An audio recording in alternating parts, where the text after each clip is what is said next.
Cala a boca, doutor. Se você respirar alto, eles te matam. Foi assim que o Ricardo Azevedo, dono de uma construtora enorme em Belo Horizonte, entrou mais cedo em casa e, em vez de receber abraço, foi arrastado para o escuro do armário de casacos. Quem puxou foi a Neide, a faxineira. A mão dela tremia, os olhos arregalados, como quem tinha visto o inferno de perto. Pela frestinha da porta, ele viu a sala iluminada e o impossível. Carolina, a esposa elegante, rindo com taça de espumante na mão. E ao lado dela, Bruno, o próprio irmão, aquele que Ricardo viveu salvando de dívida e vergonha. Tem certeza que hoje foi suficiente? Bruno perguntou. Dobrei as gotas no suco verde de manhã. Carolina respondeu rindo baixinho. Até sexta o coração dele para. Ninguém desconfia. Ricardo sentiu o sangue gelar.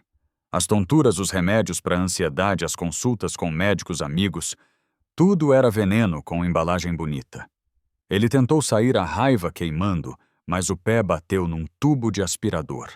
O barulho ecoou como tiro. Neide não pensou duas vezes. Derrubou caixas na despensa para distrair, puxou Ricardo pelos fundos e enfiou o homem rico num Uno velho escondido 2 ruas abaixo. Ele queria ir à polícia.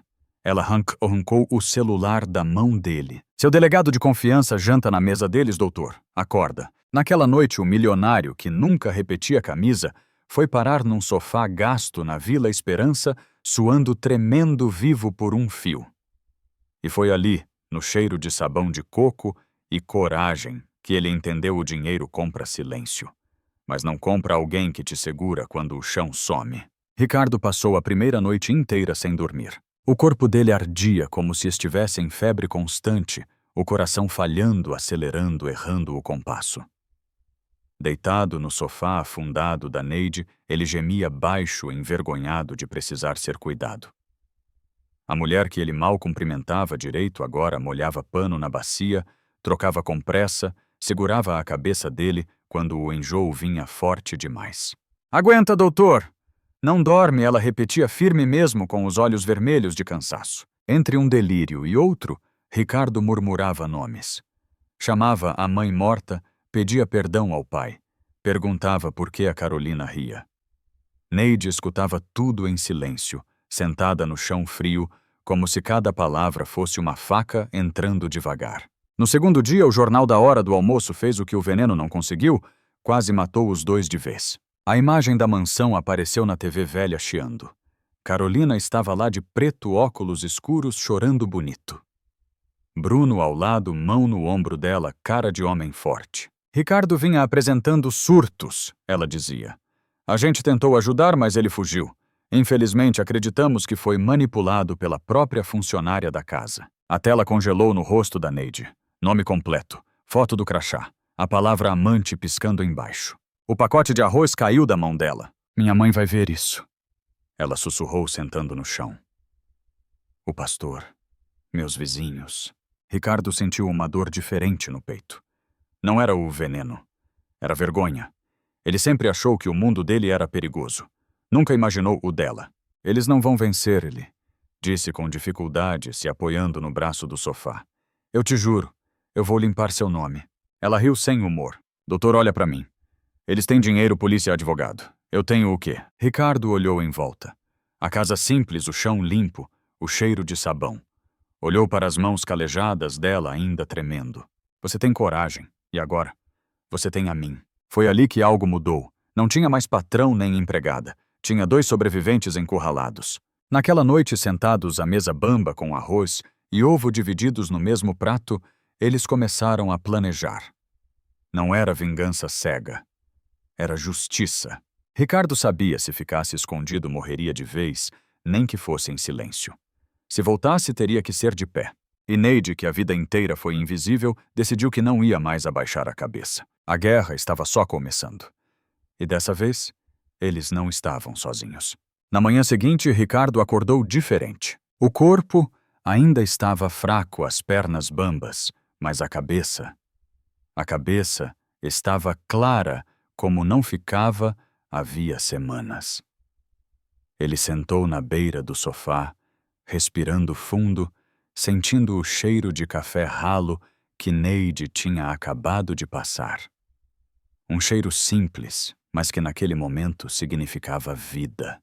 Você vai ficar aqui hoje, ela disse sem olhar para ele. Nem pense em sair. Ricardo assentiu.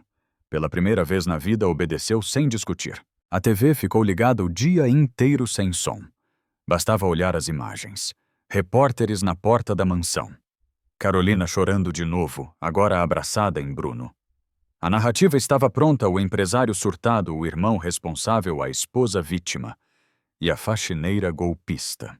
Neide evitava olhar, mas cada vez que passava pela tela, sentia o estômago revirar. Eles estão me enterrando viva, ela disse com a voz baixa, mesmo sem prova. Ricardo fechou os olhos por um instante.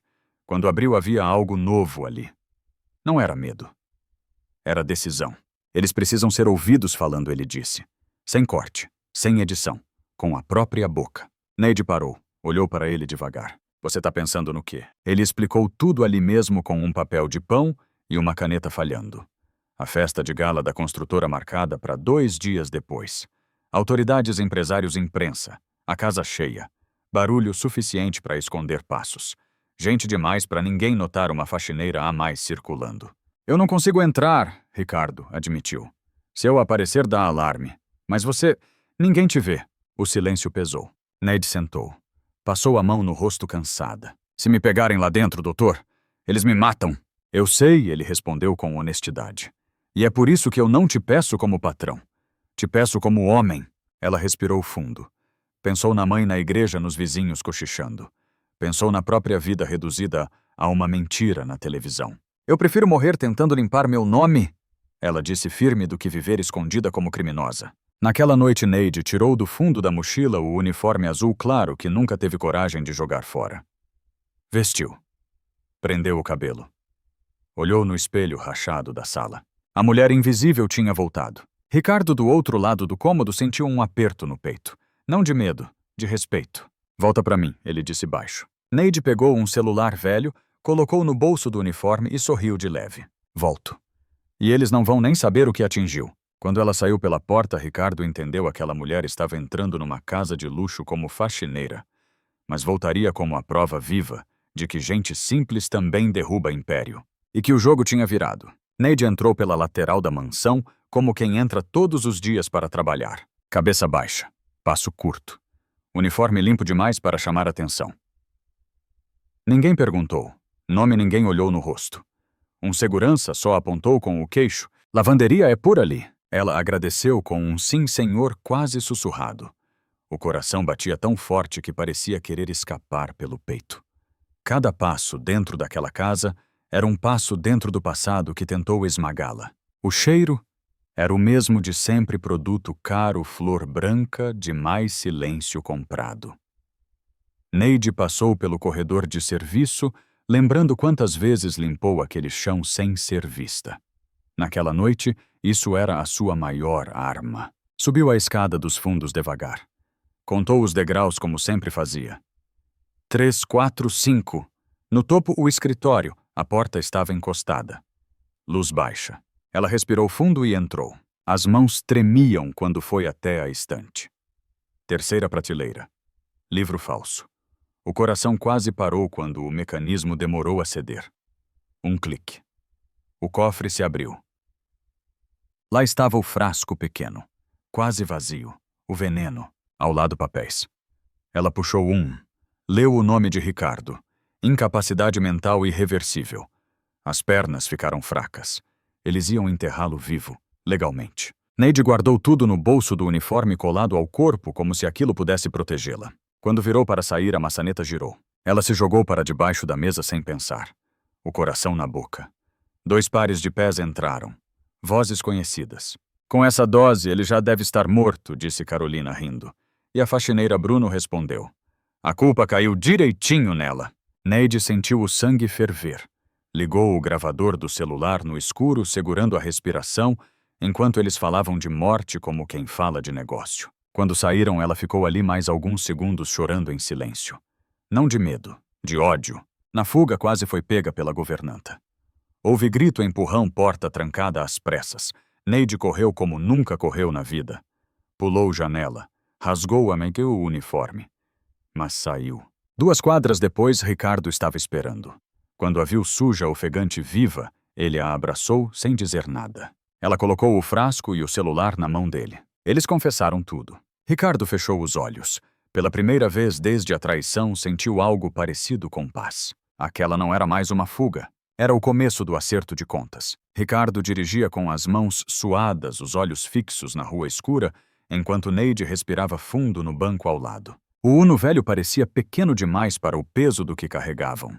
No bolso dela, nada. Já tinha entregado tudo. Agora a prova estava com ele. No silêncio do carro, só o barulho do motor cansado e o coração dos dois batendo fora de ritmo. Eles sabem, Neide disse de repente. A governanta me viu. Não vai demorar. Ricardo assentiu. Não havia mais volta. Ele estacionou a 2 quadras da mansão, desligou o farol e ficou ali parado, como se precisasse daquele segundo para se despedir do homem que tinha sido. Se der errado, Neide começou. Não vai ele, cortou olhando direto para ela. E se der, eu não deixo você cair sozinha. Nunca mais. Eles se trocaram ali mesmo, rápido, sem malícia, só urgência. Ricardo vestiu o terno antigo que Neide tinha salvo do lixo. Estava um pouco largo, mas ainda era ele. Ou quase. Neide tirou o uniforme rasgado e vestiu um vestido simples preto que ela guardava como quem guarda um sonho pequeno. Quando ela soltou o cabelo, Ricardo parou por um instante. Não disse nada, mas Neide sentiu o olhar. Não de patrão, de igual. Pronta, ele perguntou. Mais do que nunca. A mansão estava iluminada como um palco. Música, risadas, champanhe. Gente poderosa brindando sem saber que o chão estava prestes a abrir. Ricardo estacionou o Uno entre carros importados. O contraste doeu. Mas também deu força. Eles entraram pela porta da frente. O salão parecia congelar aos poucos. Um copo caiu. Um sussurro virou silêncio. Alguém reconheceu Ricardo. Outro puxou o celular. Carolina no palco perdeu o sorriso. Bruno empalideceu. Ricardo caminhou devagar, segurando firme a mão de Neide. Cada passo era uma resposta. Não havia grito nem pressa. Só presença. Quando chegou perto do palco, Ricardo parou. Respirou fundo. Pensou na noite no sofá, no arroz com ovo na mão de Neide, segurando a cabeça dele quando achou que ia morrer. Ele subiu o primeiro degrau. A verdade estava ali, e não pedia licença. Dessa vez ninguém ia calar a boca dele. O primeiro som que rasgou o salão não foi a voz de Ricardo. Foi um chiado alto agressivo que fez as taças tremerem nas mãos dos convidados. A música parou. As conversas morreram no meio da frase. Bruno virou para a cabine de som furioso, gritando com alguém que não aparecia. E então a voz saiu das caixas. Com a dose que ele tomou, deve ter morrido no meio do mato. Melhor assim, sem corpo, sem pergunta. Era a voz de Carolina. Limpa, fria, reconhecível demais. Um silêncio pesado caiu sobre a festa. Não era silêncio de respeito, era de choque. Carolina congelou no palco. O copo escorregou da mão dela e se espatifou no chão, mas ninguém se mexeu para ajudar. E a faxineira à gravação continuou agora com a voz de Bruno. A culpa colou direitinho. Quem vai acreditar nela? Neide sentiu o corpo inteiro tremer. Ricardo apertou a mão dela com força como quem diz, fica comigo. Ele subiu o último degrau do palco no exato momento em que as luzes se acenderam de novo. Boa noite, Ricardo, disse sem gritar. E mesmo assim todo mundo ouviu. O salão virou um caos contido. Gente filmando, gente recuando. Bruno deu um passo para trás. Carolina tentou falar, mas a voz não saiu. Eu não morri, Ricardo continuou. Tentaram. Minha esposa e meu irmão. Com veneno, com mentira, com dinheiro. Ele ergueu o frasco pequeno entre os dedos. Isso aqui quase me matou. E isso aqui ele levantou o celular, salvou a vida dela. Bruno perdeu o controle. Você sempre teve tudo, gritou avançando. Sempre! Ele foi em direção a Neide. Não chegou. Ricardo foi mais rápido. O soco foi seco. Limpo. Bruno caiu no chão do palco como um peso morto. O salão explodiu em gritos. Carolina se ajoelhou chorando e implorando. Ricardo nem olhou. As sirenes começaram a soar do lado de fora. Não eram da polícia de sempre. Eram viaturas federais em prensa atrás luzes azuis cortando a noite. Neide sentiu as pernas falharem. Ricardo a segurou. Acabou, ele sussurrou. Quando levaram Carolina e Bruno algemados, Ela tentou gritar uma última ofensa. Disse que ele tinha trocado uma dama por uma faxineira. Ricardo pegou o microfone. Eu troquei a mentira pela coragem. Isso não tem preço. Ele olhou para Neide ali de pé, sem uniforme, sem abaixar a cabeça. E naquele salão cheio de luxo vazio, ficou claro para todo mundo quem tinha perdido tudo. Não eram eles. O salão foi esvaziando devagar, como se o luxo tivesse perdido o ar. Ricardo ficou parado por alguns segundos, ainda sentindo o eco da própria voz no microfone. O chão de mármore frio sob os pés. As câmeras desligando. Os convidados desviando o olhar, envergonhados demais para pedir desculpa. Neide continuava ali ao lado dele, as mãos trêmulas agora que a adrenalina tinha ido embora. Você tá bem? Ele perguntou baixo, como se o mundo ainda pudesse ouvir. Ela respirou fundo antes de responder. Tô cansada, mas tô de pé. Lá fora as viaturas levavam Carolina e Bruno embora. Gritos flashes, promessas de advogados caros. Nada daquilo soava importante. Ricardo sentiu um vazio estranho. Não alegria, não vingança. Apenas o fim de algo que apodreceu por dentro. Quando desceram do palco, ninguém abriu caminho por medo. Abriram por respeito. Do lado de fora, o ar da noite parecia mais leve. O Uno velho estava ali, estacionado entre carros que valiam mais que casas inteiras. Ricardo abriu a porta para Neide como se fosse a coisa mais natural do mundo. Para onde agora? Ele perguntou, ligando o motor. Ela sorriu cansada, sincera. Para casa. Mas para nossa, nem que seja pequena. O carro arrancou devagar, descendo a colina da mansão. Atrás deles ficava o castelo de vidro, agora rachado. À frente, a cidade real, com barulho, luz amarela de poste e gente de verdade. Nos dias que vieram, a história explodiu. Prisões, investigações, manchetes. O nome de Neide foi limpo falado com respeito. Não como empregada, mas como mulher. Ricardo perdeu contratos, amigos, convites. Ganhou silêncio. E paz. Ele alugou uma casa simples. Aprendeu a fazer café ruim, lavar louça, errar. Aprendeu a ouvir. Uma noite, sentados na calçada, comendo um lanche embrulhado em papel, ele olhou para Neide e disse: Eu achei que tinha tudo. E não tinha ninguém. Ela encostou a cabeça no ombro dele. Às vezes a vida derruba a gente só para mostrar quem fica. Ricardo entendeu ali a lição que quase custou sua vida: dinheiro. Passapoder engana, sangue trai. Mas caráter segura a mão da gente quando o mundo desaba. E você? O que teria feito no lugar dele? Conte nos comentários e se inscreva no canal para mais histórias que mexem com o coração. Ricardo achou que depois daquela noite tudo ia desacelerar. Não desacelerou. Vieram depoimentos, audiências, matérias especiais, gente batendo na porta querendo exclusiva. Vieram também os silêncios, amigos antigos que atravessavam a rua, convites que pararam de chegar. Ele perdeu negócios, perdeu status, perdeu a ilusão de que era querido pelo que era e não pelo que tinha. Neide sentiu o impacto de outro jeito. Na primeira vez que saiu sozinha para ir ao mercado, percebeu os olhares. Não eram mais de desprezo, eram de curiosidade. Algumas mulheres cochichavam. Um senhor puxou o assunto. Você é a moça da televisão, né? Ela travou por um segundo. Depois, respondeu firme. Sou. E continuo sendo a mesma. Em casa à noite ela desabava. Não de medo, de cansaço.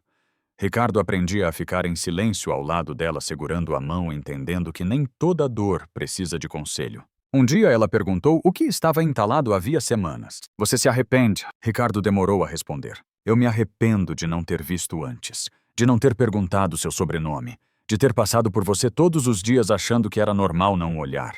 Ela sorriu triste. Pois é. Para muita gente, a gente só existe quando vira notícia. Eles começaram devagar. Nada de promessas grandes. Nada de discurso bonito. Jantares simples. Caminhadas à noite. Conversas longas sobre coisas pequenas. Ricardo descobriu que Neide ria alto quando esquecia o mundo. Neide descobriu que ele tinha medo de ficar sozinho. Um sábado, sentados na varanda da casa simples que dividiam agora, Ricardo falou: Eu não quero ser seu salvador, nem seu chefe, nem seu projeto. Ela olhou para ele atenta. E o que você quer ser? Alguém que fica, mesmo quando não tem plateia. Neide respirou fundo. Aquilo valia mais que qualquer anel. O processo seguiu. Carolina e Bruno aguardavam julgamento. O nome de Neide foi oficialmente limpo. Um dia o juiz leu a sentença. Ela chorou baixinho. Não de alegria, de alívio. Naquela noite comeram pastel na feira. Ricardo pagou. Neide riu. Hoje você paga, amanhã sou eu. Porque o que eles construíam ali não era vingança, nem conto de fadas. Era algo mais raro, uma vida simples escolhida, onde ninguém precisava se esconder e ninguém mais era invisível. O tempo passou diferente depois disso. Não rápido, não fácil, mas verdadeiro. Ricardo voltou a trabalhar não como antes.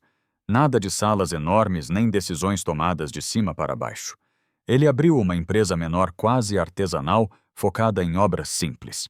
Reforma de escola pública, ampliação de posto de saúde. Coisa que não dava manchete, mas mudava a vida real. No primeiro dia chegou cedo demais. Ficou esperando do lado de fora, sentado no meio-fio, observando os pedreiros chegarem. Quando um deles perguntou quem ele era, Ricardo respondeu sem pensar. Sou só mais um aqui. Neide ouviu aquilo de longe e sentiu um nó na garganta. Ela também mudou. Continuou limpando casas por um tempo por escolha. Dizia que precisava manter os pés no chão. Mas agora exigia respeito. Olhava no olho. Dizia não quando precisava. E quando alguma patroa insinuava algo atravessado, ela apenas sorria e respondia. Isso aqui não é favor, é trabalho. As pessoas começaram a procurar os dois. Não por dinheiro, por história. Gente ferida, mulheres desacreditadas, homens quebrados. Ricardo percebeu que o que viveu não era exceção. Era regra escondida. Uma noite, sentados na cozinha pequena, Neide perguntou: Você tem medo de tudo voltar? Ricardo pensou um pouco antes de responder. Tenho medo de esquecer. De virar quem eu era sem perceber. Ela sentiu. O medo dela era parecido. Meses depois, saiu a sentença final. Carolina e Bruno condenados. Não foi festa. Não houve grito. Só um silêncio longo. Um ciclo fechado. Na volta do fórum, Ricardo segurou a mão de Neide no ônibus lotado. Alguém reconheceu. Sussurrou algo. Ele não soltou. Antes eu tinha vergonha de você, ele disse sincero. Não de quem você é, mas do que iam pensar. Neide respirou fundo. E agora? Agora eu tenho vergonha do homem que teve vergonha. Ela sorriu. Um sorriso calmo, sem ferida aberta. Naquela noite comeram arroz, feijão e ovo. De novo, como no começo. Como um ritual. E ali naquela mesa simples, Ricardo entendeu o resumo de tudo o que viveu. A vida não cobra luxo. Cobra presença. Cobra coragem. E cobra saber quem fica quando o mundo resolve ir embora. E Neide ficou. E ele também. Alguns anos depois, Ricardo percebeu que a maior mudança não estava nos jornais, nem nas sentenças, nem nos contratos que tinha deixado para trás. Estava nos detalhes. No jeito como acordava cedo sem despertador. No café passado devagar.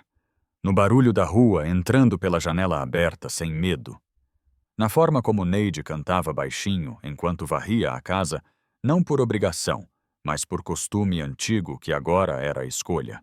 Eles não viraram exemplo de revista, não deram palestras motivacionais, não criaram um instituto com nome pomposo. Eles viveram. Ricardo ainda era reconhecido às vezes, em filas de banco em repartições públicas. Sempre vinha a mesma frase. Você é o empresário que quase morreu, né? Ele sorria curto e respondia. Sou o cara que quase não viveu.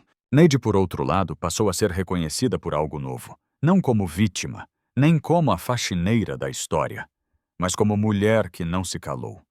Mulheres vinham falar com ela no mercado, no ponto de ônibus. Obrigada por não abaixar a cabeça, diziam. Ela escutava, abraçava, mas nunca se colocava num pedestal. Eu só fiz o que dava para fazer, respondia. Com medo mesmo. Ricardo aprendeu que coragem quase sempre vem tremendo. Num fim de tarde comum, sentados na calçada, ele perguntou algo que guardava há tempo. Se nada daquilo tivesse acontecido, você teria me notado. Neide riu de leve. Provavelmente não. Você andava rápido demais. Olhava por cima das pessoas. Ele abaixou a cabeça concordando. E você, ele perguntou. Teria confiado em mim? Ela pensou um pouco. Não. Mas a vida às vezes quebra a gente do jeito certo. Eles ficaram em silêncio observando crianças jogando bola na rua. Uma bola bateu no pé de Ricardo. Ele devolveu com cuidado, rindo quando errou o chute. Era ali que estava o final da história. Não no soco, não na prisão, não na mansão vazia, mas num homem que aprendeu a errar em público e numa mulher que nunca mais se escondeu. Se Se alguém perguntasse hoje quem eles eram, talvez a resposta fosse simples demais para quem gosta de rótulo. Duas pessoas comuns unidas por uma queda brutal, que escolheram levantar sem passar por cima de ninguém. E você? Quando a vida te colocou contra a parede, quem ficou do seu lado?